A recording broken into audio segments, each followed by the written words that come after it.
게임이나 스포츠 그런 쪽 많이 보고 있어요. 나쁘지 않다고 생각해요. 왜냐하면 정보도 많이 알 수 있고 요즘 젊은 층들이 만약에 창업이나 이런 거 할 때 그런 게 도움이 많이 된다고 생각해가지고요. 먹방이나 아니면 게임 프로그램 같은 거 보고 있어요. 그 크리에이터에 대해서 부정적인 시각은 없거든요. 그래서 저는 아이가 만약에 원한다라고 한다면 저는 하게 시켜볼 것 같아요. 글쎄, 그건 어쩔 수 없는 이제 그 시대적 추세인데요.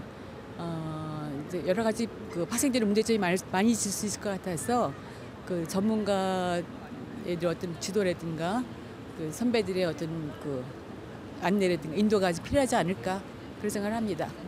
저는 나름 TV 같은 먹방을 보거나 아니면은 소녀행성 같은 동물 방송 주로 보고 있습니다.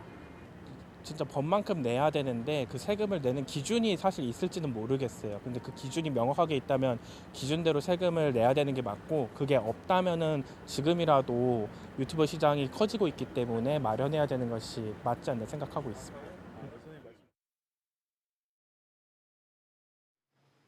최근 주변을 살펴보면요, 스마트폰으로 유튜브 보는 분들 정말 많습니다. 남녀노소 불문하고 유튜브가 삶의 일부가 됐다고 해도 과언이 아닐 정도인데요. 네, 일반인이 유튜브 열풍에 또 포문을 연 후에는 유명 연예인들이 뒤따르는 이색적인 모습도 나타나고 있습니다. 과연 유튜버들은 어떤 컨텐츠를 선보이고 또 얼마나 많은 수입을 거두고 있을까요? 들여다볼수록 흥미로운 유튜브의 세계, 오늘 동아방송예술대학 김원식 초빙 교수와 자세히 짚어보겠습니다. 어서 오세요. 어서 오십시오. 네, 안녕하십니까. 교수님, 사실 요즘에 스마트폰으로 뭘 가장 많이 하세요? 라고 물어봤더니 가장 많이 나온 답변이 이 유튜브더라고요. 저도 네. 자기 전에 많이 네, 봐요. 그러니까 뭐, 자기 전에 보시는 네, 어느 정도 하는지는 다 다르겠지만 그래도 꽤 많은 관심을 갖고 계신 것 같은데, 특히 남녀노소 또 이렇게 관계 없이 모두가 즐기고 있다는 게 좀 이색적인 것 같아요. 어떤 이유라고 사실 생각하십니까? 예전에 검색하면은 포털에서 검색을 했잖아요. 그렇죠. 네. 근데 지금은 되게 유튜브에서 검색을 한다는 거죠. 없는 게 없어요. 예, 초등학생들 같은 경우에는 숙제를 하기 위해서 예전에는 포털에서 검색을 하는데 지금은 유튜브에서 검색을 한다는 거죠. 그런 점이 좀 많이 달라졌고, 말씀하신 것처럼 네. 없는 게 없기 때문에 일단 유튜브에 들어가면 모든 걸 다 얻을 수 있다라고 한 인식들이 지금 이제 가지고 있는 거고, 어쨌든 간에 텍스트 중심에서 영상 중심으로 지금 정보 얻는 방식 혹은 문화적 어떤 콘텐츠를 향유하는 방식들이 완전히 바뀌었기 때문에 이제 조금 있으면 전 국민의 어떤 플랫폼으로까지 등극할 그런 상황이 됐습니다. 근데 이 유튜브라는 게 사실 이 새로운 플랫폼이다 보니까 젊은 층들이 쓰는 거는 조금 이해를 할 수 네. 있는데, 최근에 보면 뭐 5, 60대 50대도 분들, 많이, 저희 어머님, 예. 아버님 세대들도 정말 많이 보시더라고요. 이건 왜 그런 걸까요? 일단은 연령대가 올라가서 예전에 이제 중장년층은 아니고요. 네네. 일단 컴퓨터에 익숙한 세대가 아. 됐고, 무엇보다도 이제 일종의 텔레비전을 대체한 그런 매체로 유튜브가 등장을 했다라는 겁니다. 그래서 다양한 콘텐츠들이 있기 때문에 일단 들어가게 되면은 네. 뭐 이제 하게 되는데, 연령대별로 그런데 이용하는 콘텐츠가 약간 다릅니다. 그래서 네. 젊은 연령대 같은 경우는 주로 뭐 예능에 관련된 그런 네. 쪽에 초점이 맞춰져 있는데요. 네네. 여기서 보시면 50대 이상이 가장 오래 사용한 앱이라고 일단 선정이 됐습니다. 그런데 아. 전체적으로 이용하는 시간은 개별적으로는 50대 이상이 좀 약간 적어요. 그런데 모아보니까 101억 정도 되거든요. 아, 예. 그리고 유튜브에 뭐 대해서요? 예, 그렇습니다. 아. 10대 같은 경우는 뭐 자료 따라 약간 다르지만 예. 한 80억 시간 정도 이렇게 되거든요. 그 네. 이유는 결국 50대 이상 되시는 분들이 뭐 시간적 여유로나 어떤 매체 어떤 이용도로 봤을 때 전폭적으로 지금 유튜브에 몰려가고 계시다, 이렇게 볼 수가 있는 거고, 근데 이 콘텐츠를 구체적으로 보면 10대들은 좀 그 예능 쪽에 초점이 맞춰져 있어요. 네. 그런데 이 50대 이상 같은 경우에는 뭐 재밌는 것뿐만이 아니고 네. 주로 뉴스라든지 맞아요. 정보, 정치 뭐 이런 것도 많이 보시는 정치에 거죠. 네. 관련돼서도 많이 이제 보시는 그런 상황이 됐습니다. 네. 네. 사실 유튜브는 최근에 일반인들이 이제 1인 방송을 하면서 인기를 끌었다가 최근에는 연예인이라든지 정치인들도 뒤따라 유튜브 방송을 하더라고요. 네, 그렇습니다. 연예인들 같은 경우 두 가지 종류가 있는데요. 하나는 이제 사실 연예인들 같은 경우 방송에 출연하지 못하면 거의 뭐 실업자와 다름이 없어요. 특히 개그맨들 같은 경우에는 사실 출연할 수 있는 코너들이 그렇게 많지 않거든요. 네. 그런 면에서 자신의 활동 공간을 안정적으로 확보하기 위해서 자신의 채널을 이제 개설하는 경우가 있고, 또 하나는 뭐 예를 들면 이제 엑소 백현이나 뭐 이렇게 아이돌들처럼 좀 더 이제 많은 팬들에게 다가갈 수 있도록 친근한 모습을 보이려고 유튜브 채널을 하는 경우가 이제 많이 등장을 하고 있는 것이죠. 네. 그리고 이 정치인들 같은 경우에는 아무래도 이 자신들의 어떤 지지세 혹은 자신이 그런 정치적 경견이라든지 이런 것들을 좀 예능적인 요소를 결합시켜 가지고 대중성을 이제 확보하는 측면이 있는데 이제 내년 또 총선 있잖아요. 총선이 있기 때문에 지금 지지세를 좀 모아야 되거든요. 그런 면에서 이제 정치인들도 시작을 하고 있다 이렇게 볼 수가 있겠고 네. 또 정치인 중에서 이제 정치 이슈를 좀 많이 다루는데 내가 가짜 뉴스를 걸러주겠다라고 하면서 이제 새롭게 또 부각하고 있는 정치인들도 화제가 되고 있습니다. 네. 네. 사실 요즘에 눈에 띄는 유튜버라고 할 수 있는 분이 네. 요리 연구가인 백종원 씨더라고요. 아, 예.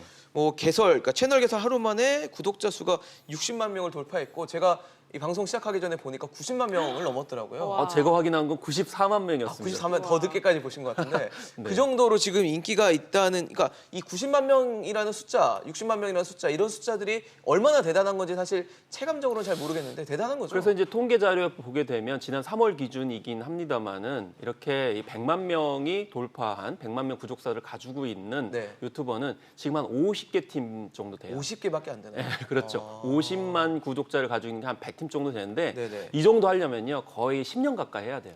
아, 지금은 그런데- 하루 이틀 만에 이렇게 예, 그렇죠. 근데 물론 백종원 씨는 뭐 방송을 통해 가지고 오래전부터 알려졌기 인지도가 때문에 좀 폭발적으로 높으시니까. 이렇게 가입을 한 건데 네네. 그러면 이제 내용을 보게 되면 주로 이 두 가지예요. 그러니까 하나는 레시피고 하나는 장사하는 법에 관련돼 가지고 아. 질의응답을 받는 강연 장면을 이제 구성을 하고 있어요. 그러니까 네. 아무래도 이 창업을 하시거나 이런 측면에 관심이 있으신 분들이 폭발적으로 구독자에 이제 몰리는 것이고요.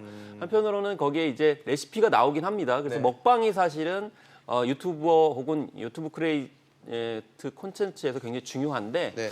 그런데 여긴 좀 약간 업소용이에요. 왜냐하면 대용량 레시피를 해가지고 네. 굉장히 아. 많은 양을 이렇게 만드는 뭐 방법들이 100인분, 나오거든요. 뭐 50인분 뭐 이런 예, 거군요. 그렇죠. 그렇기 때문에 그게 또 약간 다른 먹방과는 차별화된 요소이기 때문에 많이 몰린다 이렇게 볼 수 있겠습니다. 네.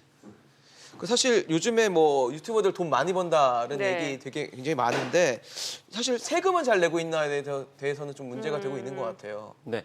그래서 일단 세간에 알려진 어떤 그런 대목들을 좀 짚어보겠는데 예를 들면 뭐 3만 명의 구독자를 가지고 있으면 100만 원을 월 수입을 올린다 이런 얘기도 이제 있거든요. 예. 뭐 그런 것이 과연 이제 정말이냐 이렇게 했을 때 좀 따져봐야 될 측면들이 있습니다. 네. 뭐냐면 사실 이게 광고 수익을 가지고 이제 돈을 버는 건데요, 대체적으로요.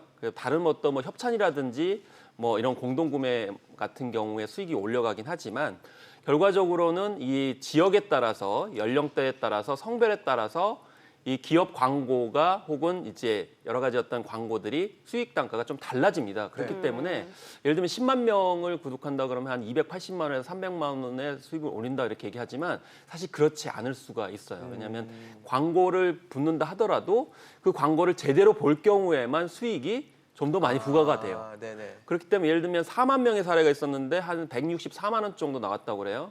그런데 이게 최저임금 174만 원에 못 미치는 경우가 이제 생기는 거죠. 이것도 그럴 수도 있겠네요. 이제 들쭉날쭉이기 때문에 네. 일률적으로 얘기를 할 수는 없다. 이렇게 이제 볼 수가 있는 것입니다. 네, 이게 사실 세금 얘기가 나온 이유가 그 구독자 수가 많은 유튜버들 같은 경우는 정말 뭐 억대의 연봉을 받기 때문에 이런 얘기가 나온 거 아니겠어요?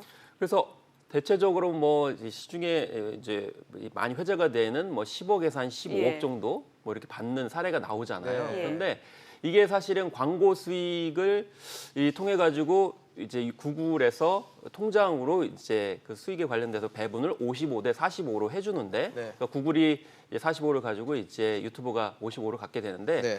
이게 구글 그 지사가 우리나라에 없어요. 그러다 보니까 싱가포르에서 우리나라 이제 유튜버들한테 통장 이체를 해주는 건데 네. 그러다 보니까 거의 자진 신고를 하지 않으면 과세를 받지 어, 하지 못하는 그런 예. 상황이 벌어지기 때문에 네. 앞으로 클라우드 서비스에 관련돼서 국내에 뭐 구글 그런 업체가 생기면은 모르겠지만 지금 현재로서는 과세를 정확하게 할 수 없는 측면들이 있기 때문에 이 문제가 이제 불거지고 있는 것이죠. 네네. 좀 요즘에 뭐 유튜브가 워낙 인기다 보니까 초등학생들의 장래희망 1순위가 유튜버라는 맞아요. 얘기가 나올 정도인데 최근에 보니까 14세 미만 아동은 단독으로 유튜버 방송을 할 수 없다라고 돼 있더라고요. 이걸 이제 직접적으로 말씀드리면 이제 소아성애자들 때문입니다. 그러니까 사실은 페이스북 같은 그런 SNS에도 아이들의 사진을 올리시면 안 됩니다. 엄밀하게 보면. 왜냐하면 그것을 이제 다른 식으로 활용을 하고 도구화시키는 그 유저들이 있거든요. 네네. 그렇기 때문에 해외에서는 이 문제가 심각해서 혼자 방송을 하게 되면 특히 이제 예쁘장한 그런 아이들을 많이 출연시키잖아요. 네네. 네. 그럼 이제 이상 성욕자들이 그걸 이제 도구화시키기 때문에 그래서 그 부모와 그러니까 이제 보호자와 같이 출연하는 형태의 컨텐츠만 허용을 하겠다는 네. 것이 이번 정책 발표의 주요 골자가 되겠다라 네. 볼 수가 있겠고 또 이런 혼자나 혹은 유아가 출연했을 경우에는 이제 댓글도 제한을 하는 그런 네. 이제 조치들을 하는 것도 같은 맥락이 되겠습니다. 네. 네. 지금 유튜브 사실 이제 많은 분들이 이용하고 계시고 또 나도 이제 유튜브 채널을 개설해 볼까 하시는 분들도 있으시니까 좀 그러니까요. 여쭤볼게요. 혹시 뭐 좀 체크해야 될 사항, 뭐 주의할 점이 따로 있을까요? 요즘에 이런 말이 회자가 되고 있습니다. 유튜브 낭인들이 범람하고 있다 이렇게. 낭인. 유튜브 낭인들. 네, 왜냐하면 아까 말씀드린 것처럼 이제 수익이 많이 나고 성공할 것 같으니까 많이 몰리는데 한편으로는 인터넷에 유튜브 장비 팝니다. 뭐 이런 글들이 많이 올라오고 있어요. 예. 그래서 이 섣불리 이제 들어가시면 안 되겠고요. 예. 특히 고가의 장비 먼저 구입하시면 안 되겠고 시간이 좀 필요합니다. 네. 그리고 무엇보다도 이제 그냥 올리는 게 아니고 편집을 또 따로 맡기거나 최근에는 시스템을 갖추는 경우가 많아요. 그래서 네. 예상보다는 비용이 많이 들어가고 노력이 많이 필요하기 때문에 좀 더 꼼꼼하게 따져볼 필요가 있습니다. 네. 네, 알겠습니다. 김원식 초빙 교수였습니다. 잘 들었습니다. 고맙습니다. 감사합니다.